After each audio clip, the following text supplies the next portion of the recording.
Salam sejahtera untuk kita semua.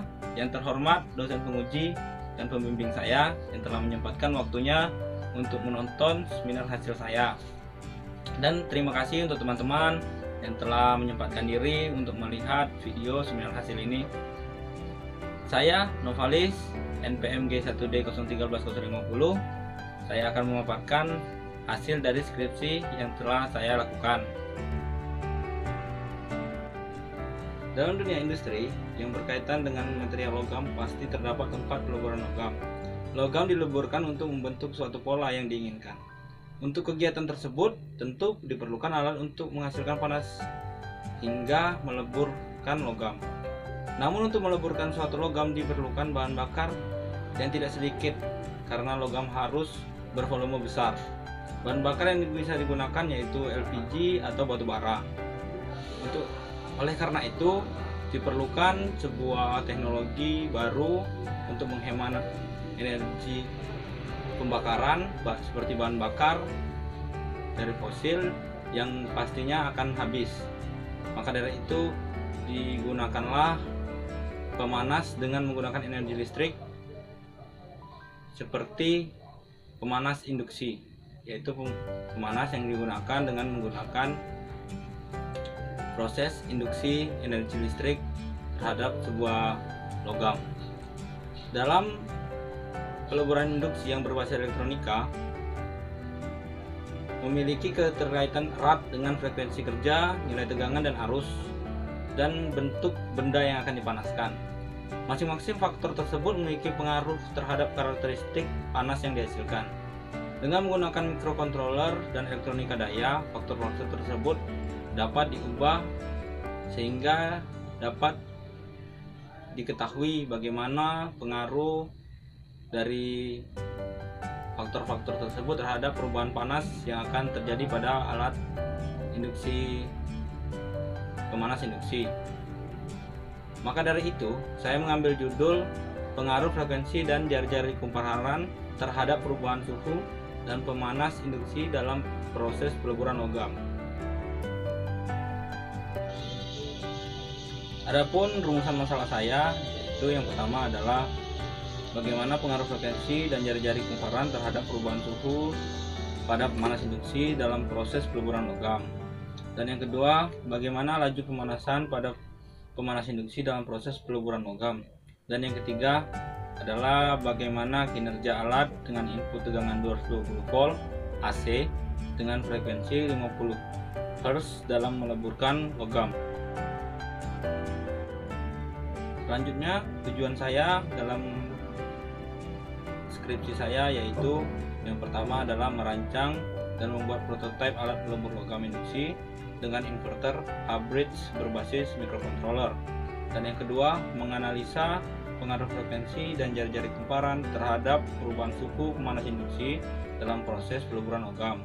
Dan yang ketiga, menganalisis pengaruh frekuensi dan jari-jari kumparan terhadap laju perubahan suhu pemanas induksi dalam proses peleburan logam.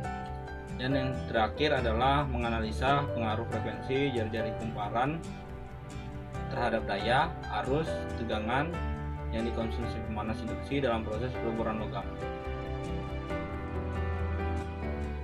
Adapun batasan masalah saya dalam skripsi saya yaitu yang pertama adalah pemanas logam induksi hanya digunakan untuk pengujian panas beban stainless steel.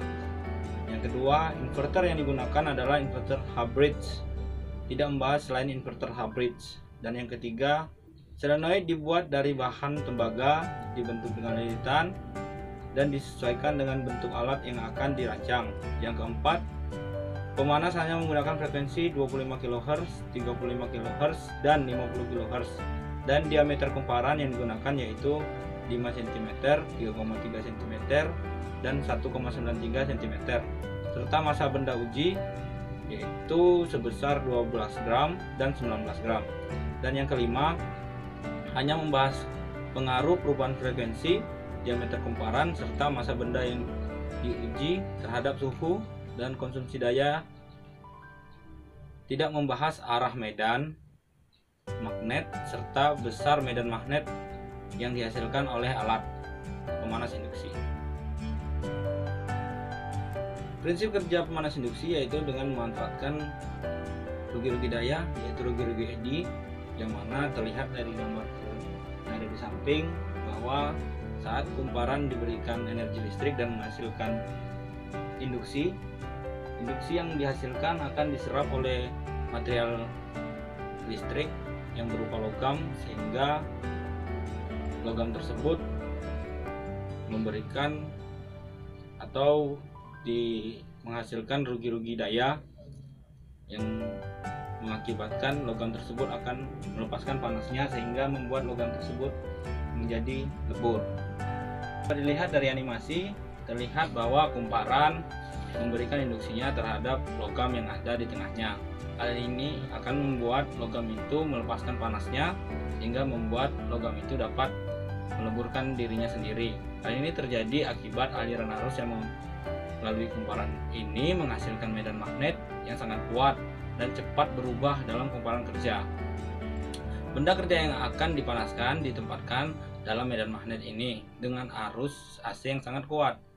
Maka nilai arus yang mengalir akan mengikuti besaran sesuai dengan nilai beban yang masuk.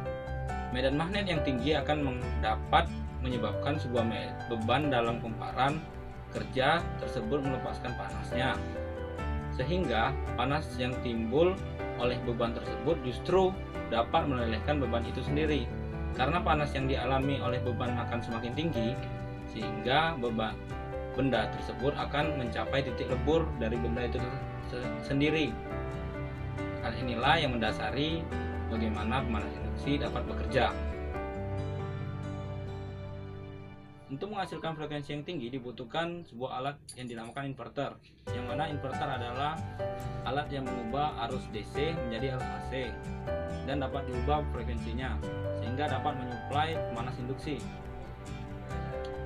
Yang mana inverter pada dasarnya menggunakan switching untuk menyimulasikan sebuah arus DC menjadi arus AC yang dapat dilihat pada gambar berikut. Terlihat pada gambar tersebut didapatkan 4 buah switching. Nah, ini adalah topologi hybrid, yang mana saat S1 positif akan menyala dan S2 negatif ikut menyala, dan pada beban akan dialirkan tegangan positif, dan selanjutnya pada S2 positif menyala dan S1 negatif menyala akan dialirkan tegangan negatif. Hal ini dapat dilakukan dengan menggunakan PWM, yang mana dapat dilihat pada gambar. Terlihat bahwa pada PWM ini S1 positif dan S2 negatif itu didapatkan dalam satu pulsa, dan S2 positif dan S1 negatif didapatkan dalam satu pulsa. Pulsa inilah yang akan menyalakan switching tersebut sehingga menghasilkan tegangan AC keluaran dari inverter yang akan kita suplaikan ke kumparan pemanas. Nah, perancangan alat pemanas induksi yang akan saya buat ini terlihat pada gambar adalah flowchart dari penelitian yang akan saya lakukan. Selanjutnya saya akan menjelaskan bagaimana proses dari pembuatan alat saya. Dan ini adalah flowchart dari alat yang akan saya buat. Yang pertama adalah catu daya AC satu fasa yaitu PLN 220 volt, dan selanjutnya penyiaran gelombang penuh, dilanjutkan dengan inverter jembatan penuh yang dikontrol dengan Arduino, serta pemanas dan beban. Selanjutnya ini adalah hasil rancangan yang telah saya buat. Yang pertama adalah power supply. Dapat dilihat pada gambar ini adalah power supply DC dengan tegangan 24 volt 10 ampere. Selanjutnya ini adalah inverter yang saya rancang dengan menggunakan Proteus ISIS. Selanjutnya ini adalah kumparan induksi yang akan digunakan untuk memanaskan logam yang akan saya uji. Baiklah, ini adalah hasil dari alat yang telah saya buat. Keseluruhan dari alat yang akan saya buat yaitu power supply DC, inverter, serta pemanas induksi. Baiklah, selanjutnya saya akan memperlihatkan bagaimana pengujian inverter dan satu daya DC yang telah saya buat. Terlihat pada gambar bahwa hasil dari pengujian satu daya yang telah dilakukan, terlihat tegangan yang dikeluarkan oleh satu daya DC yaitu 24 volt dengan hasil grafik yang terlihat pada osiloskop tidak memiliki banyak riak, dan ini menunjukkan bahwa satu daya ini telah berjalan dengan baik. Dan selanjutnya pengujian inverter hybrid, yang mana terlihat pada gambar di samping hasil dari pengujian dengan menggunakan osiloskop. Terlihat bahwa gelombang yang dihasilkan yaitu gelombang kotak-kotak, gelombang persegi, positif dan negatif dengan frekuensi 50 kHz. Ini menunjukkan bahwa inverter bekerja dengan baik dan dapat digunakan untuk menyuplai kumparan pengujian untuk mengetahui laju perubahan suhu pada frekuensi dan diameter kumparan yang diubah dengan waktu pengujian sekitar 10 menit. Terlihat pada tabel perbandingan di samping bahwa semakin tinggi frekuensi yang digunakan, maka laju perubahan suhu semakin rendah. Terlihat pada tabel bahwa pada frekuensi 25 kHz pada menit 3 menit didapatkan suhu sekitar 260 derajat pada benda uji 19 gram, dan pada frekuensi 35 kHz didapatkan suhu sebesar 217 derajat pada benda uji 19 gram, dan pada frekuensi 50 kHz didapatkan suhu 171 derajat dengan benda uji 19 gram. Dapat juga dilihat pada grafik yang ada di samping, terlihat bahwa semakin tingginya frekuensi yang kita gunakan, maka laju perubahan suhu yang didapatkan akan semakin rendah. Ini menunjukkan bahwa frekuensi mempengaruhi dari laju perubahan suhu, yaitu berbanding terbalik dengan laju perubahan suhu yang akan terjadi pada pemanas induksi. Baiklah, selanjutnya akan dilakukan pengujian frekuensi dan diameter kumparan terhadap peningkatan suhu. Dari tabel yang telah didapatkan, dapat kita lihat bahwa semakin tingginya frekuensi yang kita gunakan akan mengakibatkan suhu yang akan semakin tinggi, dan semakin besarnya diameter yang kita gunakan akan mengakibatkan semakin rendahnya suhu yang didapatkan. Hal ini ditunjukkan pada tabel perbandingan berikut. Terlihat bahwa pada frekuensi 25 kHz kita hanya mendapatkan suhu sekitar 621 derajat pada beban 12 gram. Sedangkan pada frekuensi yang semakin meningkat, kita lihat pada frekuensi 50 didapatkan suhu sekitar 664 derajat pada beban 12 gram di diameter 1,98 cm.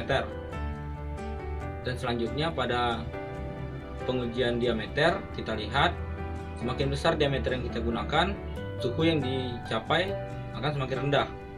Terbukti terlihat pada tabel perbandingan bahwa pada diameter 1,98 suhu yang didapatkan yaitu 606 derajat pada beban 19 gram.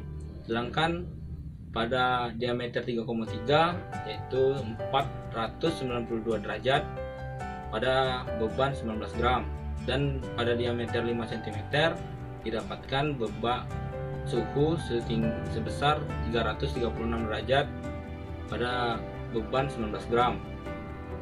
Dan dapat kita lihat juga grafik perbandingan yang ditampilkan, terlihat bahwa semakin tingginya diameter atau semakin besarnya diameter maka mengakibatkan suhu semakin rendah, tetapi semakin besarnya frekuensi akan meningkatkan suhu yang akan dihasilkan oleh alat ini.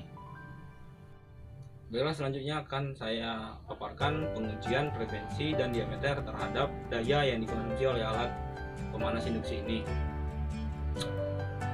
Untuk melihat bagaimana daya yang dihasilkan, dapat kita lihat pada tabel perbandingan berikut. Terlihat bahwa semakin tinggi frekuensi, maka daya yang dihasilkan akan semakin rendah. atau daya yang dikonsumsi akan semakin rendah, terlihat dari tabel perbandingan yang saya buat.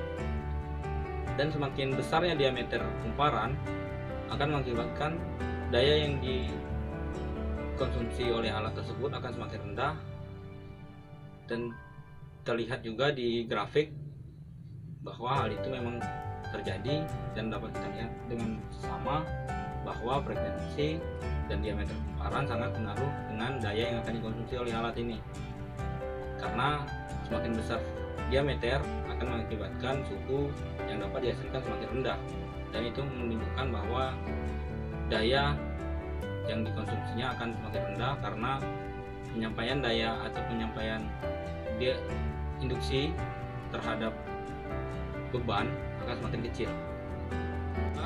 Dan terakhir yaitu kesimpulan dari semua pengujian yang telah dilakukan, maka dapat saya simpulkan bahwa semakin besar frekuensi yang digunakan, maka perubahan suhu semakin meningkat. Hal ini dibuktikan dengan pengujian pada diameter kumparan 1,93 cm dengan beban 12 gram dan dengan variasi frekuensi 25 kHz, 35 kHz, dan 50 kHz. Yang didapatkan suhu 621 derajat pada frekuensi 25 kHz dan 602 derajat pada frekuensi 35 kHz dan 664 derajat pada 50 kHz. Ini menunjukkan bahwa semakin tinggi frekuensi yang kita gunakan, maka akan meningkatkan suhu yang akan dihasilkan. Maka dapat disimpulkan bahwa frekuensi berbanding lurus dengan suhu yang akan dihasilkan. Dan untuk diameter kumparan, semakin besar diameter kumparan maka menghasilkan suhu yang akan semakin rendah. Hal ini ditunjukkan dengan pengujian pada frekuensi 25 kHz dengan beban 19 gram dengan variasi diameter kumparan yaitu 1,93, 3,3 cm, dan 5 cm, yang mana didapatkan suhu 621 derajat pada diameter 1,93 cm dan 488 derajat pada diameter 3,3 cm dan 318 derajat pada diameter 5 cm. Baiklah, yang kedua, frekuensi dan diameter kumparan sangat mempengaruhi laju pemanasan pada alat pemanas induksi. Terbukti pada pengujian diameter kumparan 3,3 cm dengan frekuensi 25 kHz dalam waktu 1 menit dan massa benda uji yaitu 12 gram, temperatur dapat mencapai 169 derajat Celcius. Sedangkan pada diameter berbeda dengan frekuensi yang sama dan waktu yang sama, temperatur yang dihasilkan seperti pada diameter 5 cm, temperatur mencapai 100 derajat Celcius. Dan pada frekuensi 35 kHz pada diameter kumparan 3,3 cm, temperatur mencapai 160 derajat Celcius. Dan diameter kumparan 5 cm, temperatur hanya 106 derajat Celcius. Hal ini menunjukkan bahwa laju peningkatan suhu dipengaruhi oleh frekuensi serta besarnya induksi kumparan pemanas, yang mana frekuensi berbanding terbalik dengan suhu yang dihasilkan. Dan yang ketiga, frekuensi sangat mempengaruhi daya yang akan dikonsumsi oleh alat ini, yang mana ditunjukkan pada pengujian pengaruh frekuensi dan diameter kumparan terhadap daya yang dikonsumsi oleh alat. Tunjukkan bahwa pada frekuensi 25 kHz dengan diameter 1,98 cm dihasilkan suhu 621 derajat, yang terlihat bahwa daya yang dikonsumsi oleh alat adalah 421 watt. Sedangkan pada diameter kumparan sebesar 3,3 cm dengan frekuensi yang sama dan menghasilkan suhu 488 derajat Celcius, daya yang dikonsumsi menurun menjadi 334 watt. Hal ini menunjukkan bahwa semakin besar diameter kumparan akan menurunkan suhu dan daya yang akan dikonsumsi oleh alat ini. Dapat disimpulkan bahwa semakin besar suhu yang diciptakan oleh alat ini akan menurunkan daya yang akan dikonsumsi dan meningkatkan daya apabila suhu yang diinginkan untuk meningkat. Baiklah, sekian pemaparan dari saya tentang skripsi saya. Bila ada salah-salah kata atau sesuatu yang tidak berkenan, saya mohon maaf. Dan kepada dosen pembimbing dan dosen pembimbing saya mengucapkan terima kasih yang sekali lagi telah mau menonton atau melihat seminar hasil saya. Sekian dan terima kasih.